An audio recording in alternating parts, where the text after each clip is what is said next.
My next guest has been described as the best footballer ever produced by this country. He was undoubtedly also the most controversial. And now, having retired as a player, he's taken on the challenges of football management.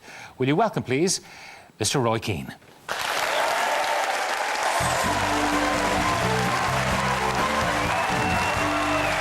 Hello, Roy.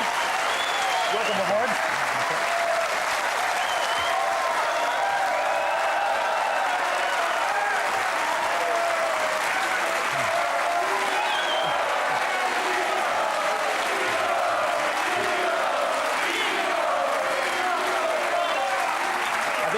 It's quite clear, Roy. We're glad to have you back in the studio. 1 week in management, how does it feel?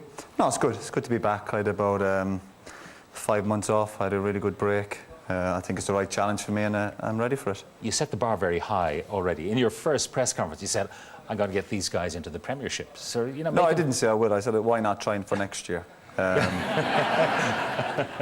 All right. What is your ambition, though, for this year? I mean, it's obviously not possible this year. No, obviously we're building for next season. There's one league game next weekend, one league game left, and obviously I'll look at the squad, look at the staff, and assess it over the summer months, and look forward to making my mark on the team, I suppose, come pre-season. So it's going to be a busy few months in terms of looking at the club and trying to get my family organised with a house and some schools. What did Teresa say when you discussed with her the notion of moving to Ipswich? Well, we didn't really discuss it. I just said we were going.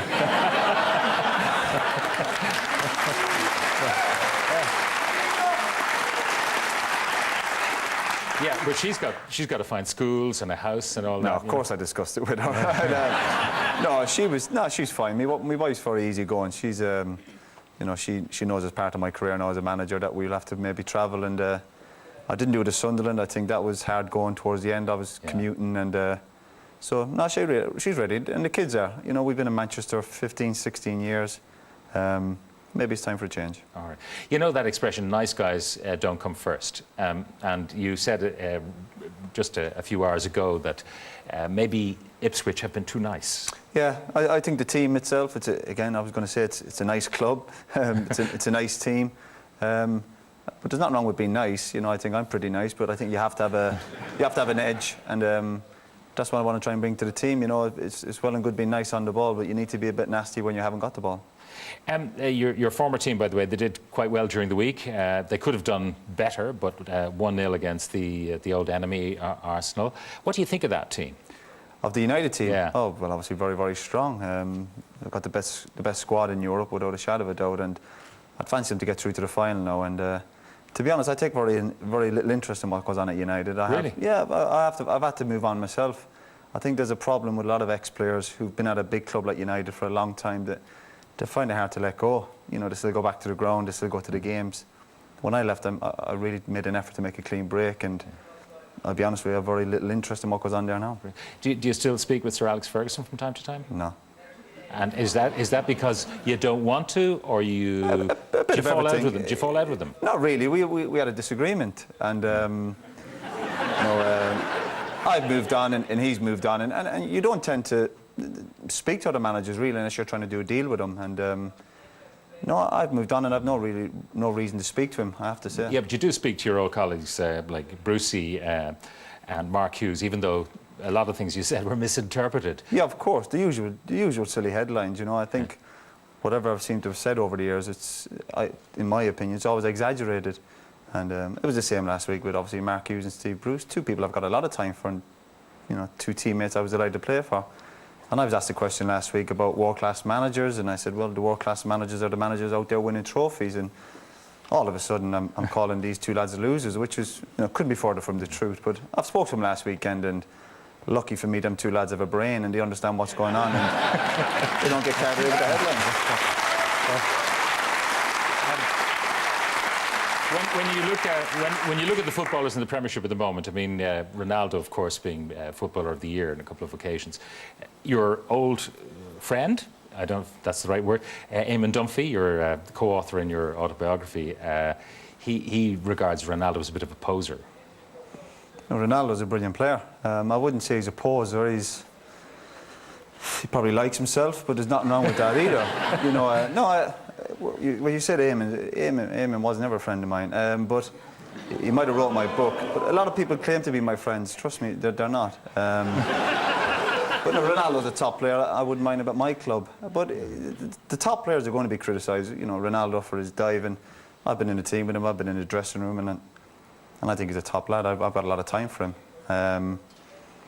He's a big lad. He's a strong lad. He likes to take his top off when he scores. But that's the way the game is going. I don't think we should be. I wouldn't be too critical of Ronaldo. I've got a bit of time for him, actually.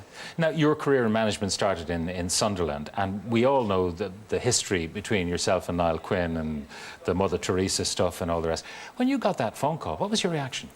Well, I obviously didn't get the call from Niall. I got it from my solicitor, Michael Kennedy, and it was more from the owners of the club. Obviously, Niall was the front and the chairman, and I sat down and I said, yeah, you know, let's have a chat and see what happens. And again, I really enjoyed my time at Sunderland, and I was quite happy to put behind what happened in Saipan, particularly with Niall.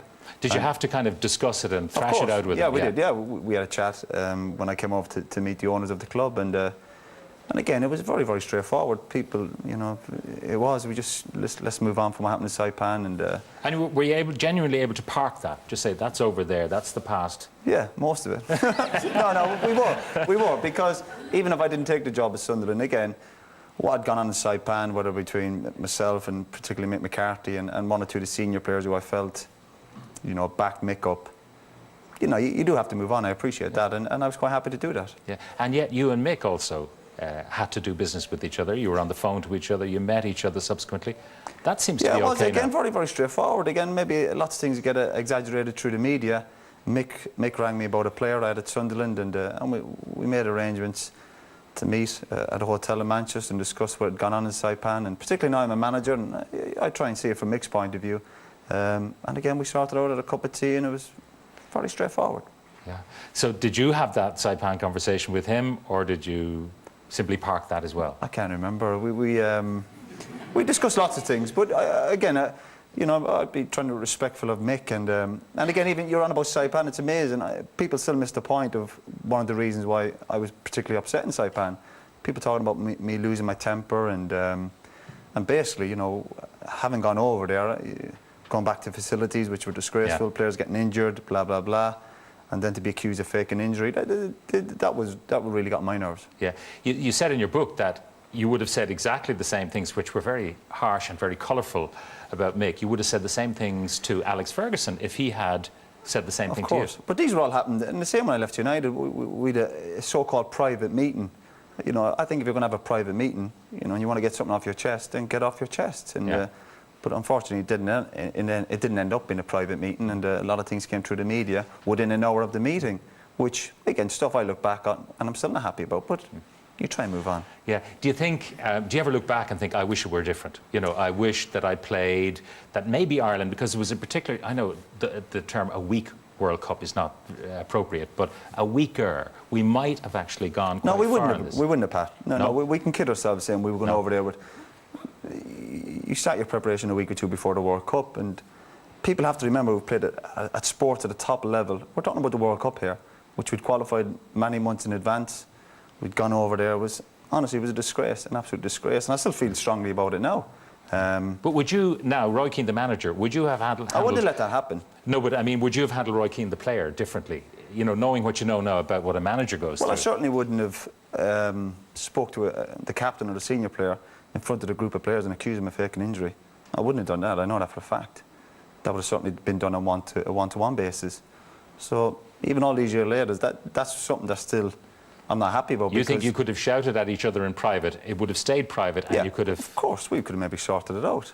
Because for me to be accused of that is the biggest insult that I could possibly be thrown at me. Yeah, but you did move on, and you managed to have a working, and it appeared, cordial relationship with Mick.